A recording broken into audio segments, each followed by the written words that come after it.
Sound of Ideas here on IdeaStream Public Media. I'm Josh Bruce in for Stephanie Haney. Thanks so much for being with us this hour. Great to be with you. An advisory committee for the Centers for Disease Control made changes to vaccine recommendations in a meeting last week that was described in media reports as tense and chaotic. Now, the Advisory Committee on Immunization Practices, or ACIP, as it's referred to for short, changed advice on COVID vaccines to a shared decision-making model. It also changed its recommendation regarding the combined childhood vaccine for measles, mumps, rubella, and chickenpox. And the committee tabled a decision on whether to delay the birth dose of the hepatitis B vaccine for newborns. The fast-moving recommendation changes from various federal panels and agencies led some states and professional organizations as well to issue their own recommendations. The result, though, has led to confusion for some patients, parents, and providers as well. We're going to talk about the recommendations coming out of the ACIP meeting and what it means for patients and what it means for parents as well today on the show. I'm joined in studio by Dr. Kimberly Giuliano, a pediatrician at the Cleveland Clinic. Doctor, thanks for being with us. Thanks for having me. And by phone, we have Dr. Tara Smith. She's a professor of epidemiology at Kent State University. Doctor, good morning. Good morning. Thanks for having me on. And if you'd like to join the conversation, call us at 866-578-0903. You can also email us at soi@ideastream.org. Dr. Smith, I want to start with you. Let's start with the COVID vaccine. ACIP basically left everyone over 6 months of age eligible for a COVID vaccine, but it made it a shared decision-making model. That's what they're calling it. How would you describe that? What does that mean? Basically, what they're saying is that you need to consult with some kind of a healthcare provider, and who that is exactly is unclear. Presumably, of course, if you have a child, it could be your pediatrician. If it's yourself, your primary care doctor, or potentially pharmacists. Pharmacists are the ones who give most vaccines in the United States. So, potentially you could go to CVS, Walgreens, whatever, talk to a pharmacist about getting the vaccine, and they could give it to you. They are supposed to talk about risks and benefits and things like that for the vaccine before giving it. So that's how I understand it, but it's not really clear exactly what that is supposed to mean. Now, so you mentioned that pharmacists can be part of that decision-making process, right? Well, so that's where there's kind of a hitch. Different states have different laws as far as what pharmacists can do, and I'm not a pharmacist, so I will not pretend to be an expert in that, but just trying to figure it out from friends and colleagues who are either in pharmacy themselves or are healthcare, lawyers who try to figure this out for everybody. Yeah. It seems to be kind of confusing there because in some just as far as exactly what pharmacists are allowed to do state by state. So there may be some confusion when that comes up as far as pharmacists and shared decision making. Yeah, and let's just put this out there too. The CDC has not officially okayed this just yet. So this is all a proposal, if you will, still needs to be approved by the CDC. Dr. Giuliano, let's talk about that shared decision making process. What does that mean as far as what you understand? And you mentioned, we were talking just before we started rolling here, that you've heard from some parents. It's confusing. Yeah, there's a lot of confusion out there because people are getting different types of information from a whole variety of different sources. And it's really hard to know what information to base your decision off of. So finding that trusted healthcare professional to have these conversations can help. So in a lot of situations, as Dr. Smith mentioned, it can be your primary care doctor, your pediatrician for your child. You've chosen this person because you trust them and their medical expertise.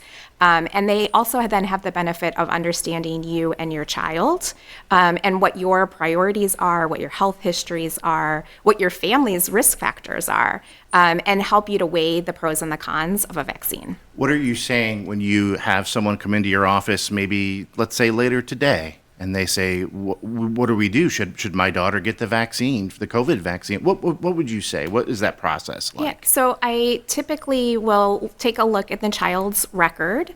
If they have an underlying medical condition, and those are delineated in prior discussions from the CDC in terms of what constitutes a high-risk individual. So Right. diseases like asthma, diabetes, those types of things. And we also know that children under 2 years of age are at a higher risk of severe disease and hospitalization. So when you take into account either age, young age or older age, as well as medical conditions, those are the situations where it's more strongly recommended and can have a bigger benefit for the child. So that's where I would say I think this is worth considering. And then for a healthy child, it's really about who are you trying to protect? Are you looking for the benefit of your child? Are you worried about a family member? Are you worried about another close contact of yours? And those can be factors that we weigh as well. Dr. Smith, anything that you want to mention as far as the advisory panels, the information or what type of information should be conveyed or thought about when you're making that decision with your doctor? Yeah, I think Dr. Giuliano covered it. One thing for myself as a middle-aged woman who is generally healthy, but so I'm not particularly worried about hospitalization or death for myself, but long COVID is one thing also that kind of gets overlooked, and that is something that, especially among women in my age group, tends to be something that is higher for us than some other populations. So that's another reason that I personally get the vaccine, to protect myself, to protect others, but also because of that risk of long COVID. And I want to talk about prescriptions here. The advisory panel had planned to require a prescription for everybody who did want a COVID vaccine. They did back off that requirement in the end, though. The assumption is that would have been devastating to vaccine uptake. What's your thoughts on that, Dr. Smith? Yeah, I absolutely agree. And I think also that discussion just showed how out of their depth a lot of the panel was. There were pharmacists on that panel, and I think some of the people who were participating did not realize that pharmacists could not provide that prescription in most places. So that, again, I think some people thought that you could just go into your pharmacy and the pharmacist could write a prescription if you wanted the COVID vaccine and if you had certain conditions. But people had, and the pharmacists on the panel had to educate them that that was not the case, and that there were a lot of places in rural areas or things like that where people lacked a regular primary care physician, or it was difficult to access them. So I think they tried to show how requiring that prescription for everyone would really reduce access and limit the ability to get that COVID vaccine for people who wanted it. And Tara, I want to come over to you once again. Talk to me a little bit about where we stand with older adults in the COVID vaccination. We've mentioned kids, talking with our pediatrician here, Dr. Giuliano, but Tara, what's your thoughts on where do we stand with adults, particularly senior citizens? Right. So they actually changed a little bit from the earlier FDA guidance, which had been that basically anyone 65 and over could just go in anywhere, get a vaccine, didn't have to have a prescription unless your state required it, didn't have to have any additional predisposing conditions. But now with the shared decision making, that actually includes those people 65 and over as well. So they will have to discuss with some kind of a healthcare provider, but they're the ones who are at risk for most of those serious conditions, including hospitalization and death. And as you age, your immune system just becomes less efficient in general. So you're at risk from a whole variety of infectious diseases. So they're ones who are most highly recommended to get the COVID vaccine no matter what. Before I move on to MMRV, I want to ask Tara, where do we stand right now in terms of COVID, the vaccine uptake for it, and the general risk right now? I think that a lot of people are saying, well, it's not a risk anymore, but there's still people in the hospital. It's still out there, right? Right, absolutely. Yeah, there are still, I will say it has dropped off the list of top 10 causes of death for the last year. It was on there, obviously, ever since 2020. So we have had, as more people are immune because of infection or because of vaccination, we have had fewer deaths over the years. We have had fewer hospitalizations over the years. But it's still out there. We've seen over the last month or so, 6 weeks or so, increasing rates of COVID infections, COVID hospitalizations in many areas, especially as kids are going back to school and we're doing a lot more mingling. We see that tend to spike in kind of summer and fall, and then again in kind of midwinter around the holidays. So it's still out there. It's still causing these infections. It is still causing deaths, but it's lower than it used to be. If you'd like to join the conversation, give us a call, 866-578-0903. You can also email us at soi@ideastream.org. Again, we are talking about vaccinations and trying to clear up some of the confusion with it, with some of the guidance coming in from the federal government, at least proposed guidance. Dr. Juliana, I want to talk about the MMRV vaccination because it's more than just COVID here. That covers measles, mumps, rubella, and chickenpox. Talk about what that vaccine is and what change is recommended, because it is a little different. Yes. So this vaccine is a combination vaccine that protects against all four of those diseases that you just mentioned. Yeah. It is most routinely given at the 4 to 5 year age visit. Oftentimes people think about it as one of those vaccines that you get for kindergarten. And that is a child's second dose of the measles, mumps, rubella, and chickenpox. The first dose is given typically around 1 year of age.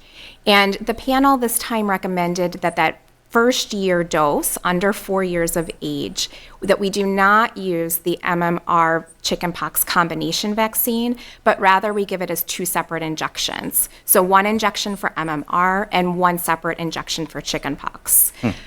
Those can be given at the same time, just not with that combo product. And the reason that the panel made this recommendation is that there is a slightly increased risk of a febrile seizure for younger children closer to 1 year of age when they get that first dose. It's about 8 in 10,000 or 0.08%. So it's a very, very small risk. We've known that risk exists. And quite honestly, in practicality, most pediatricians are giving the MMR and chickenpox vaccine separately at the 1 year visit and then giving the combo vaccine at the 4 year visit. So in a sense, most practice is already aligned this way. It was just an official vote by the panel to say that we really should be doing it that way. What does this mean for parents then? Does this mean coming back to the doctor more often, or for the most part, with most doctors, it's already done this way? Yeah, for the most part, with most doctors, it's already done this way. And as I mentioned, you can give it at the same day. So giving those vaccines separate from each other with separate injections on the same day does not carry that increased risk of a febrile seizure. So it's completely fine to do it that way. All right. Now, Doctor, the advisory panel did not take action on hepatitis B. Can you talk about the current recommendations and why the vaccine is recommended for screenings for expectant mothers? Yes. So we give the hepatitis B vaccine to infants shortly after birth while they're still in the nursery. The reason for that recommendation is that it can prevent transmission of the virus from the mother to the child during childbirth. And then the child is also at risk for contracting the virus in the first few months of life from more casual contact than what we experience as older kids and adults.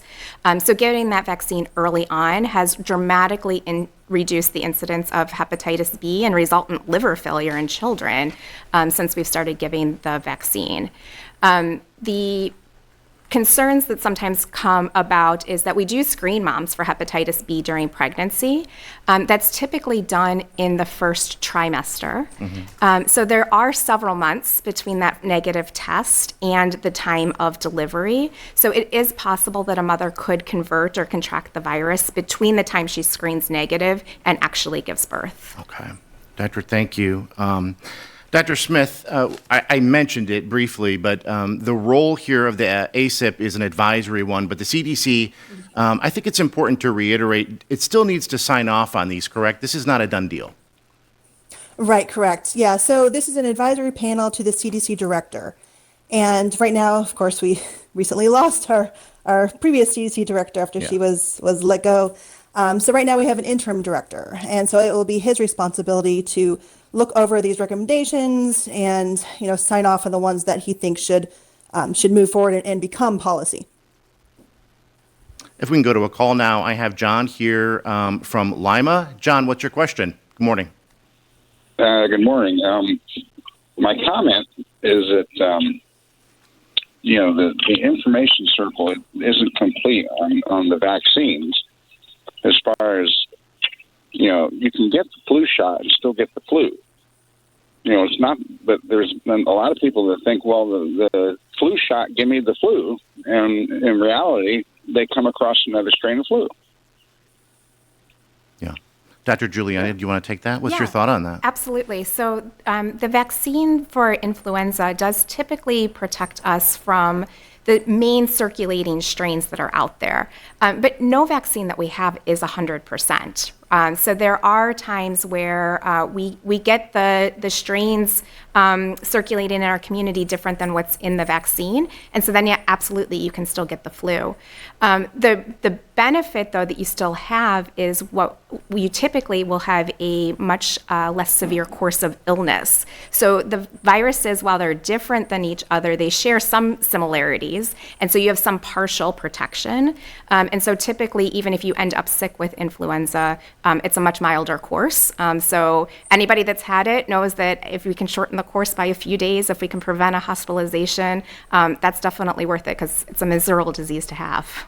I want to read an email from KC. The reality is, this is the email here. The reality is we have an HHS secretary who is vaccine hostile and will continue to be throughout his tenure. I note that some states and groups of states have formed their own vaccine advisory panels to give citizens an alternative resource to the CDC.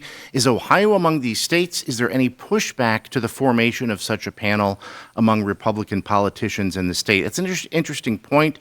Thank you, Casey, for the comment. I'm not aware of any right now. Of course, as you mentioned, the state legislature and the governor's office all run by a Republican majority. So mention that. Anything you want to add on that, Dr. Juliana? I'm not aware of any organizing efforts at this time. Yeah. Dr. Smith, how about you? Yeah, same.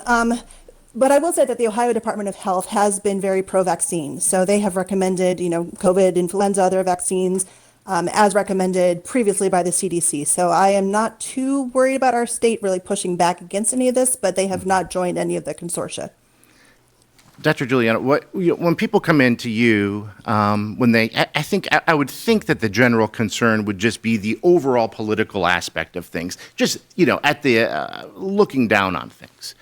What do you say to parents that come in frustrated or confused? How do you calm them down a bit? Yeah, so I first off thank them for bringing their questions and concerns to me. Yeah. We definitely want to hear that from our patients. We want to be that trusted resource. We want to be that sounding board.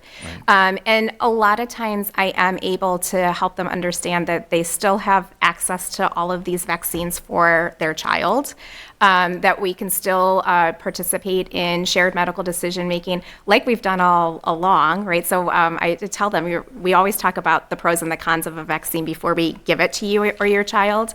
And I think that really helps them to understand that, the place that they've come to know and to trust, they can still feel comfortable coming here.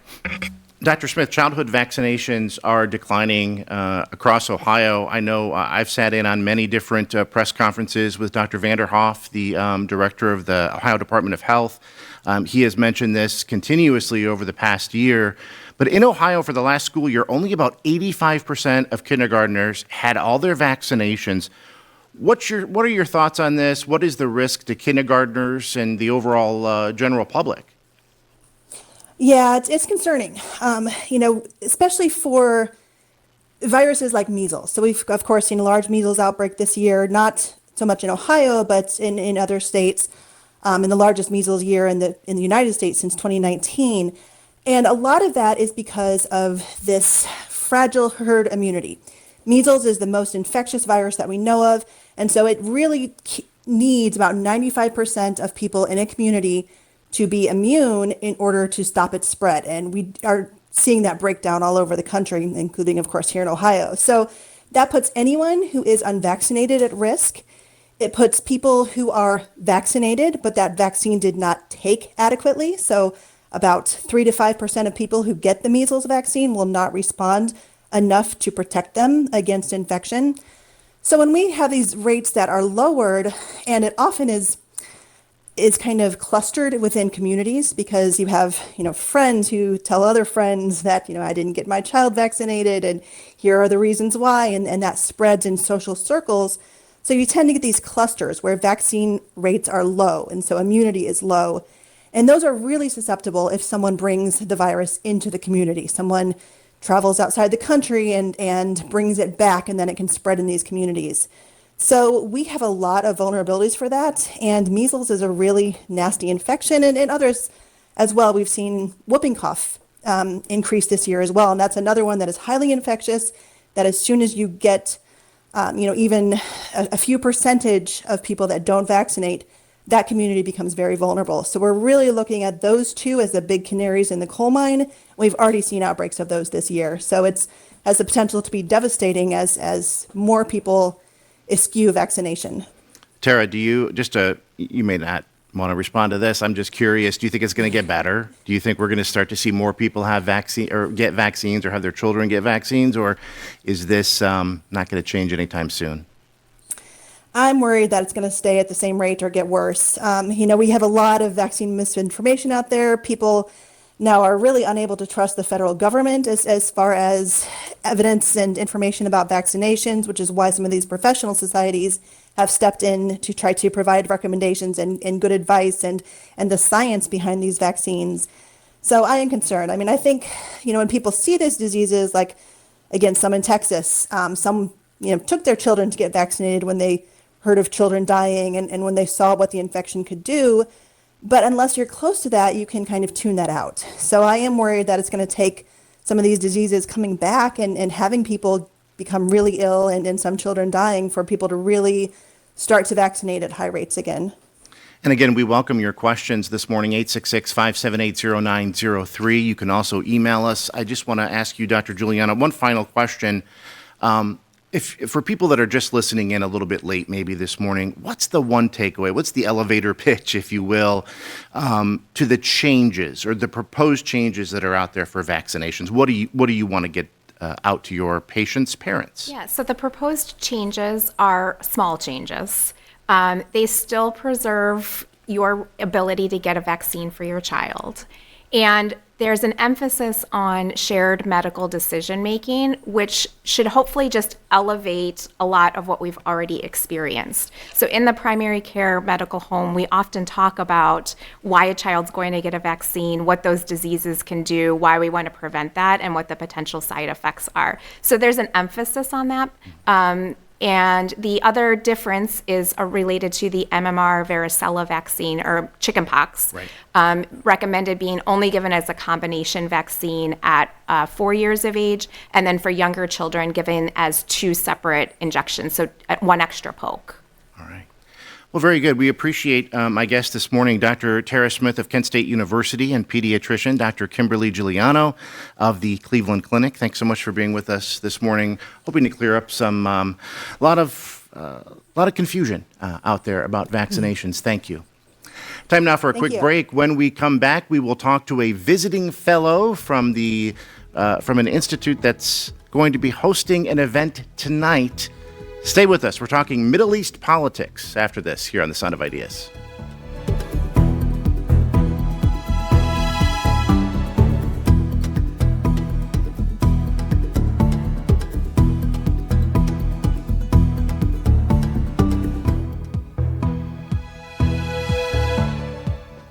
It's The Sound of Ideas from IdeaStream Public Media. I'm Josh Boos in for Stephanie Haney. Thanks for joining us.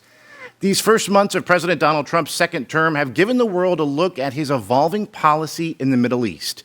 Yesterday in New York, the president himself gave insight to world leaders in a speech before the United Nations General Assembly. The president expressed concern for the growing momentum for a two-state solution to end the conflict in Gaza. In the last several days, several U.S. allies have recognized Palestine as a state. Now, the ongoing war between Hamas and Israel and the deepening humanitarian conflict in Gaza, as well as the decision to bomb Iran's nuclear sites in June, remind everyone on a daily basis of the critical importance and the complexity of the region and the shifting approach various administrations have brought to the table. Making sense of U.S. policy in the Middle East will be the focus of a foreign policy forum at the Cleveland Council on World Affairs tonight. Brian Katulis, a senior fellow at the Middle East Institute, a nonpartisan think tank in D.C., will be the speaker. And he is sitting in the chair next to me, joining me now to talk about the Trump administration's approach in the region and whether the president can effect positive change in that tumultuous part of the world. Brian, thanks for being with us. It's great to be with you. Thank you. As someone who has lived and worked in the Middle East, what's the biggest challenge right now, would you say, for the Trump administration? I think the biggest challenge is ending this war between Israel and Hamas. It's causing devastation for the Palestinian people of Gaza, but there's also Israeli hostages who are still held by the terrorist group Hamas. And until that is resolved, until that's ended, the bigger ideas of a broader peace, if you remember, Trump had the Abraham Accords of his first administration between Israel and some Arab countries. He's not going to get to other accords or greater prosperity in the region until this war is resolved. The president yesterday at the UN, when he was making his speech, talked about, or at least doubled down, if you will, on a ceasefire, wanting a ceasefire. What's your take on his speech yesterday overall? Well, I think what he said did not offer much of a pragmatic template for peace in the region. Yeah. Much of his speech was actually sort of like what you hear he says domestically. And this is the thing, hand it to Trump. He actually has more consistency to what he says at home and what he says to international audiences. He railed against immigration. He was skeptical of climate change and other things. But on the Middle East, he sent one message, which was Hamas should release these hostages. Now, the problem with ceasefire negotiations right now is that the people who were trying to mediate between Israel and Hamas, Qatar, just got bombed on September 9th by the Israeli Defense Forces. It's hard to get to a peace agreement when the people who are trying to mediate this are actually subject to different attacks. Would you say he's trying to have it both ways then? I mean, he doesn't want to do anything to jeopardize his relationship with Israel, with Benjamin Netanyahu, but at the same time wants to recognize, I mean, he has said that, yes, there is suffering or at least hunger for the Palestinians. Yeah, but he hasn't really done anything to alleviate Right. that suffering. So I think he likes to say the things, and it's important, I think, for the United States to support Israel because it's been attacked multiple times over the last 2 years. But there's a question of whether what Israel's doing with its military strikes, a big question, and not just in Gaza, but in other places, whether there's a framework for peace and stability. And I don't see that coming from President Trump. I see it coming from countries in the region. I see it coming from some European countries who are offering a diplomatic framework. But Trump is not clear on what he actually wants as an endpoint here. Let's talk about some of that diplomatic framework because several countries have said, and allies of us are saying, recognizing Palestine as a state. What is a two-state solution? Kind of break that down for us, and why do you think that's getting momentum now? I think it's getting momentum because the Palestinian people are back in the spotlight because of this war, because of what's going on in Gaza. Yeah. And you've got a number of countries, especially Saudi Arabia and others, that will likely underwrite the reconstruction and the building of whatever happens in Gaza and the West Bank after all of this. They're saying we need some sort of pathway because you've got millions of Palestinians. They're not going to be forced out. As a practical matter, we need the Israeli government, which currently does not support a two-state solution. We need to hear something different from them. And I think the momentum is there because of this war, because for years, people tried to sweep the Palestinian issue underneath the rug, sign peace deals without addressing this core issue. And what Saudi Arabia and others are saying, essentially, is you can't do that. We need a different pathway here. Do you think that the Trump administration in the end is going to come to want a two-state solution or support something like that? I think they'll support something like that. If you look at the plan the first Trump administration put out, Jared Kushner, if you remember his son-in-law, Sure. in early 2020, it had the contours of what some would say could be close to a state. Now, to understand, Palestinians are quite unlikely to ever have their own military next to Israel because I lived over there. I lived in West Bank and Gaza and for about 3-4 years in the 1990s, and you're intermingled in so many different ways. Right. But now there's been more of a separation between the Palestinians who live in the West Bank and Gaza and some in East Jerusalem and the Israelis. So in essence, if you don't come up with something that's state-like, you're going to have this unresolved issue where the dignity of both Israelis and Palestinians aren't recognized by the people who govern them. Look, you're an expert in this. Is there something that Americans don't understand about what's happening in the Middle East right now? Is there one misconception? I'm just curious. Well, I think the biggest thing is that it actually directly matters to their lives. After 20 years of war in Iraq and Afghanistan, we would like to think that we can just walk away. Every single president over the last 25 years has had his Michael Corleone moment in the Middle East. If you remember Right. from The Godfather, Of course. just when I thought I was out, I get pulled back in. And we get pulled back in for a number of reasons. One, we'd love to believe that, our gas that we fill up at our tanks just come from America, but it comes from the world. And we're not yet at the green sort of economy. Second, because of the connections a lot of us feel, whether you're Jewish, Muslim, or Christian, this is a holy land to a lot of people. And to resolve and bring peace, a lasting peace, I think would be a noble cause that affects a lot of people around the world. We have a call from Thomas from Parma Heights. Thomas, what's your question? Good morning. Yes, good morning. I taught in Lebanon, in Beirut, for 2 years, and it was evacuated in 1967 when Israel did occupy the West Bank. So it's been going on at least since then and since 1948 and before. But my question or challenge is that Ta-Nehisi Coates, the writer for the Atlantic magazine, recently wrote an article that it's not complicated. And he said it's simple. And in his visit, he never experienced as much racism as a black man in the United States as he did when he visited Israel. So I know this question it is complicated in a way, but what was Ta-Nehisi Coates' idea that it's simple, and how does your expert respond to that? Yeah. Yeah. Thomas, thank you. Yeah, is it simple? No, it is simple on one level, but it's also complicated. It's simple in the sense that we have to remember that human beings, whether they're Palestinians or Israelis, want to have basic rights and dignity. And there is an imbalance there, clearly. And I lived in the West Bank and Gaza Strip back in the 90s. It was occupied territory. You weren't treated equally if you were Palestinian. I haven't read that Ta-Nehisi Coates article specifically, but I know what he's alluding to. Mm-hmm. So I think the basic simplicity of like basic rights and dignity should be respected. What makes it complicated is you've got extremists on both sides, Palestinians and Israelis, who use terror, who use force and violence. We see it with Hamas attacking Israel on October 7th, but we also see it with Israeli settlers who actually kill and murder ordinary Palestinians in the West Bank. When those incidents happen and then there's no sense of justice, when there's no sense of equality, when the governance is not equal, and this is why I think the idea, even though it seems less likely these days, of a two-state solution, of a Palestinian state where the leaders are responsible for protecting the rights of their own people and citizens. Same thing with the Israelis. That's the ideal. We're so far away from that because we don't have clear leaders. Netanyahu or Abu Mazen, the Palestinian leader, they don't really lead in the way that previous leaders, Menachem Begin or Yitzhak Rabin, did in the past. Mm-hmm. They're sort of following sort of the trends. We may have similar dynamics here in the United States where people don't try to build coalitions, but instead try to fragment, and that's a big challenge there. Brian, I read some of your essays and policy analyses over the last year in preparation for you being on the show today. Great. I did. Oh, yeah. But I will say this. This was the most interesting one I found. It was just after President Trump was elected last November. I think it was the 6th. And you wrote a piece looking ahead. Uh-huh. Okay. And you said, and I'm quoting, 2 scenarios could unfold. And this is how the Middle East policy, where it could go. Yeah. And you said 2 scenarios could unfold, one that is stuck in the past, a second one that is more forward-looking. The first scenario, which seems more likely, is that Republicans and Democrats will continue to use a wide range of public policy issues, including Middle East foreign policy, as a partisan and ideological wedge. This has been the model of the U.S. that we've operated on over the past quarter century, and these divisions, in many ways, you say, hamper America's ability to get things done.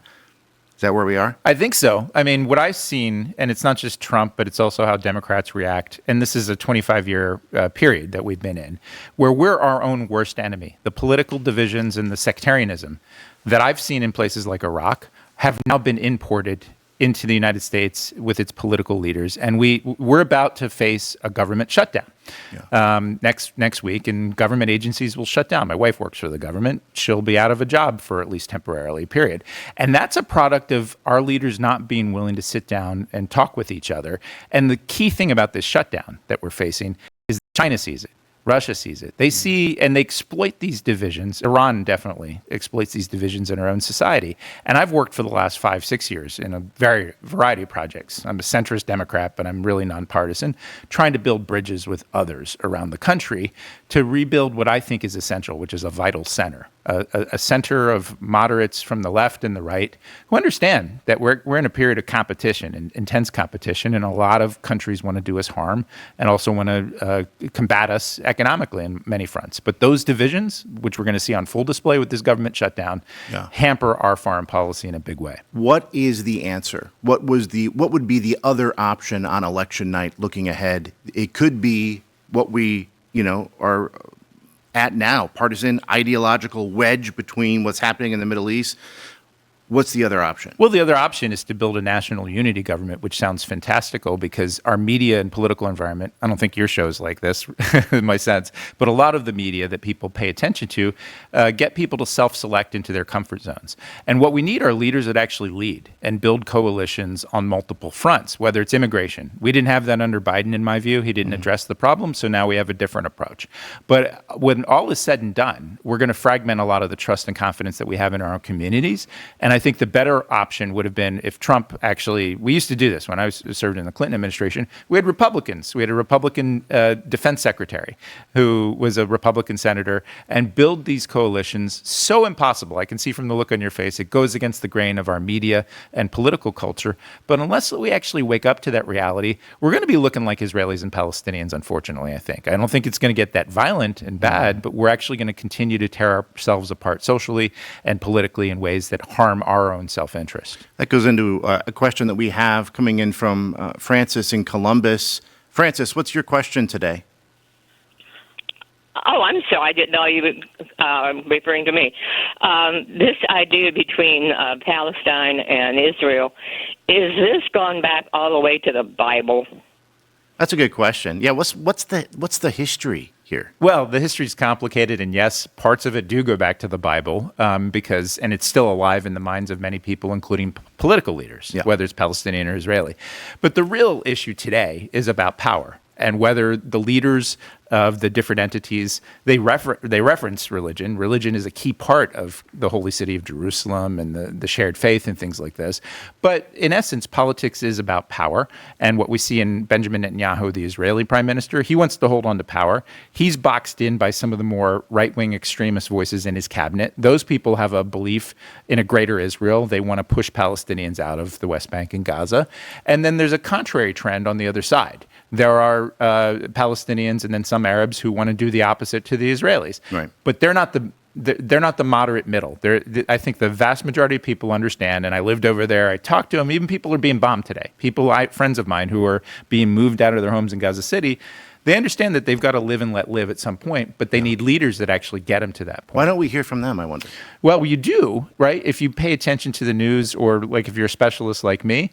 But again, going back to what I was trying to say about our media culture is it's not the most sensationalist of stories. The most sensational stories are the murders, are the wars and things like this. But ordinary people I know are working hand in hand, Israelis and Palestinians, saying, look, we've got to go counter these trends. Now, I want to go over a quarterly report that you released on the Trump administration's approach to the Middle East. Yeah. You gave them a F. Well, I grade in different categories, but on the Israeli-Palestinian front, I gave them an F, but I also gave the Biden administration on these categories. Good point. Yeah, good point. I mean, they didn't cover themselves in glory as well. And the point is you can find these reports on the Middle East Institute website, mei.edu. They're public. We serve a public education function as a think tank. And the point is not the letter grade necessarily. It's the analysis behind it to say this is where they could do better. This is what they didn't do correctly. In addition to that, I should mention, I don't know if you have it, I have a podcast called Taking the Edge Off the Middle East, where I talk to people from the left, right, center, from the region. I have a bonus episode coming out with a Qatari diplomat tomorrow. Oh, nice. To talk about the strike that they suffered from Israel.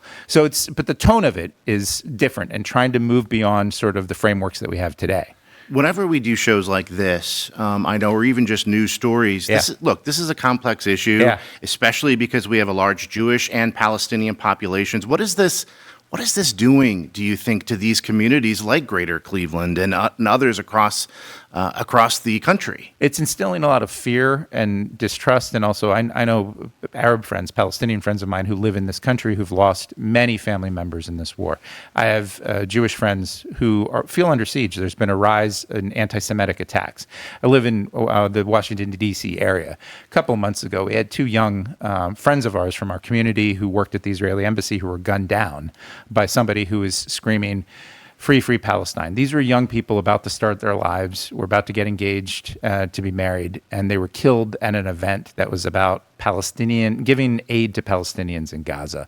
So it's actually tearing people apart. And that's why I think going back to why we need leaders and good ideas that actually try to move beyond just the tactics of war and the tactics of short-term diplomacy to get hostages home and really actually invest in the long term. As again, I know how fantastical this sounds, but the notion of a peace, because if you can get and resolve this conflict, you'll actually unlock all sorts of positive trends that are going on in the Middle East, things that haven't happened before, investments by some of the richest countries in the world, not only in their own infrastructure and in their own people, but in connectivity with the rest of the world too.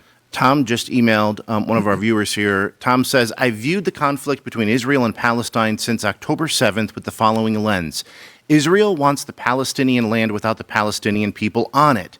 With this as my lens, every action of the Netanyahu government has been entirely predictable. Is that a fair assessment, would you say? That's a fair assessment to an extent. And the other thing, though, I would look to, Tom, is look at what's going on inside the streets of Israel, where people are coming out almost every night protesting their own government. And even though it's a flawed democracy, like our own flawed democracy, and has its challenges, people are still lifting up their voice for an alternative to the current leadership. They're still having elections. They're planning the next election next year if their government doesn't collapse.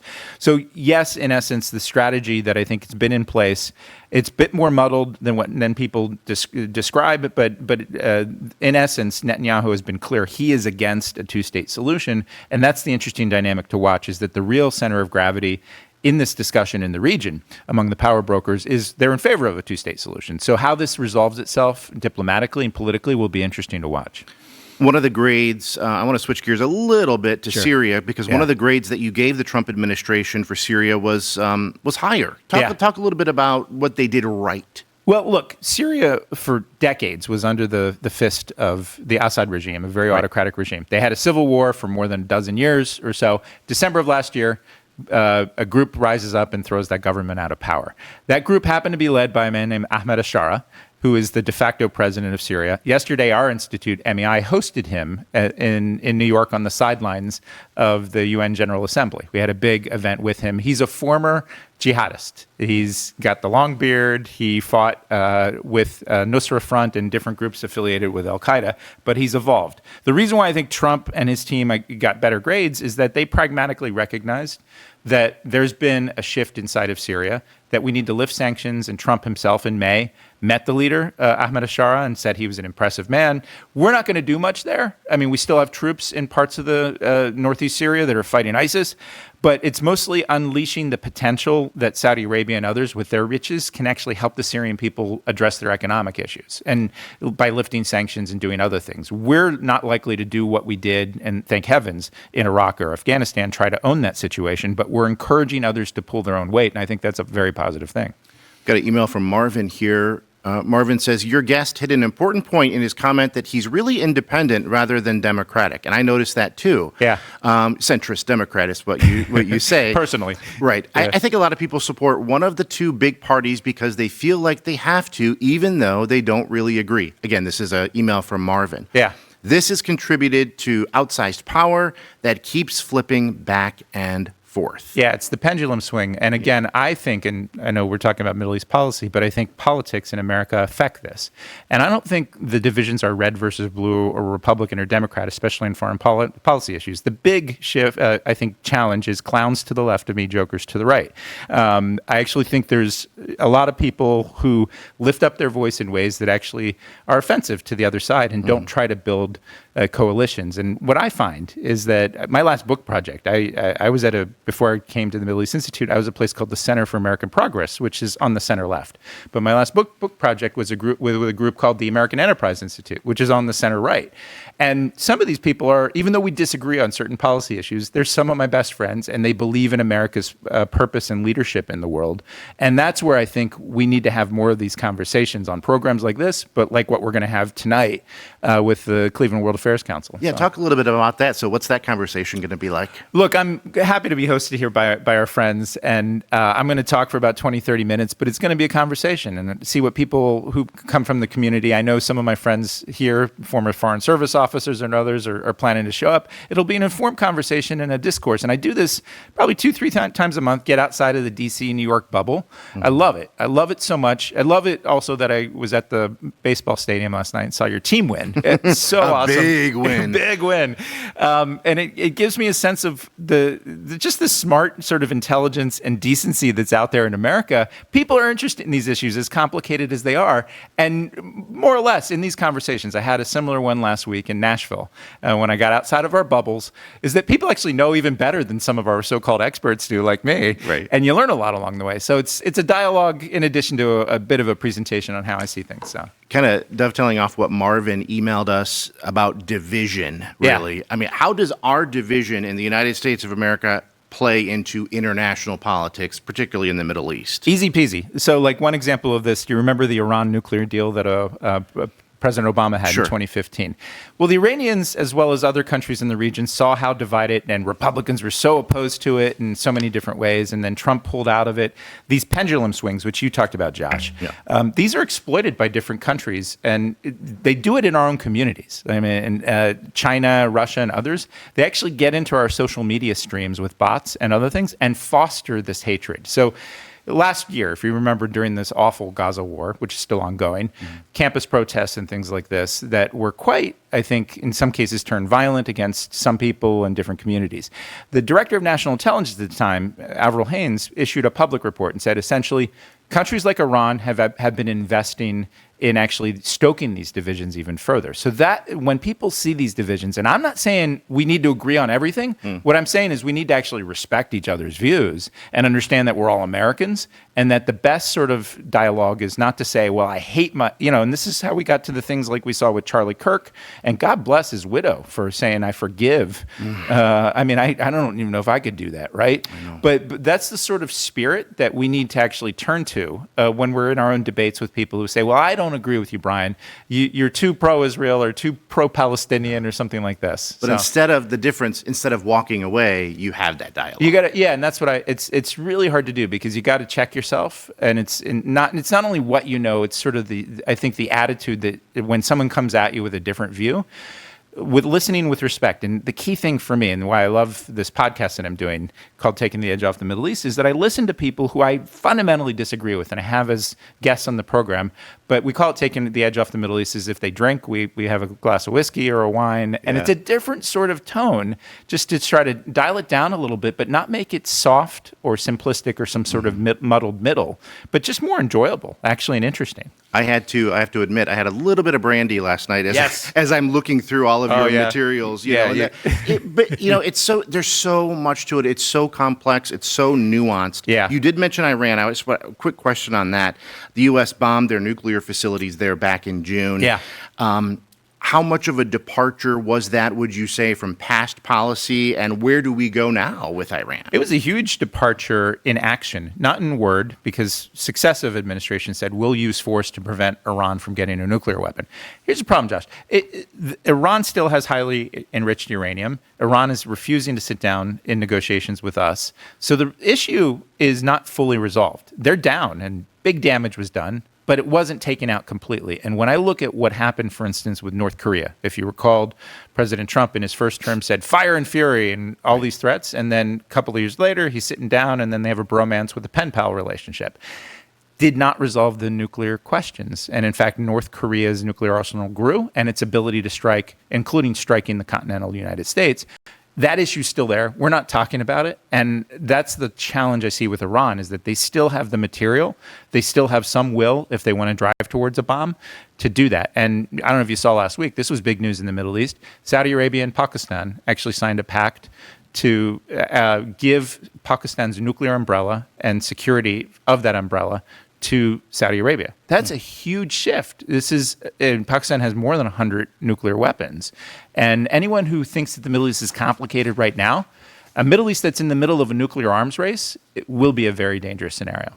How accurate of a view would you say that we have of the Middle East right now, just in general, the U.S. population? I think we just look through the different kaleidoscopes that we prefer. So it's hard to have a nuanced view. Like Yeah. it sounds complicated and things like this. So we go to our comfort zones. And I actually think that's what I try to do every day is challenge myself as someone who gets paid to do this sort of thing. So I don't think we often have this distorted sort of funhouse mirror view of the Middle East, and it's hard for us to see someone and be empathetic to someone who doesn't necessarily share our positions. Brian Katulis is a senior fellow with the Middle East Institute. He will be the speaker at a foreign policy discussion tonight at the Cleveland Council on World Affairs, focused on making sense of U.S. policy in the Middle East. That's what we tried to do today. And you must pre-register for that event, by the way. Walk-ins are not permitted, but you can still do that. So we appreciate it. Brian, thanks for being here. Great. Thanks for having me. Appreciate that. Yeah. To get the last word on today's topic, send an email to soi@ideastream.org. You can also find us on Instagram. We're at IdeaStreamNEO. Tomorrow on The Sound of Ideas, we'll talk to this year's winner of the Anomaly Ethics Prize awarded by Case Western Reserve University. If you missed any part of today's show, you can listen to the Sound of Ideas podcast or watch the show on YouTube. It's there for you to view. You can also hear a rebroadcast tonight at 9 on 89.7 WKSU. I'm Josh Busin for Stephanie Haney. Thanks for listening. We'll see you tomorrow.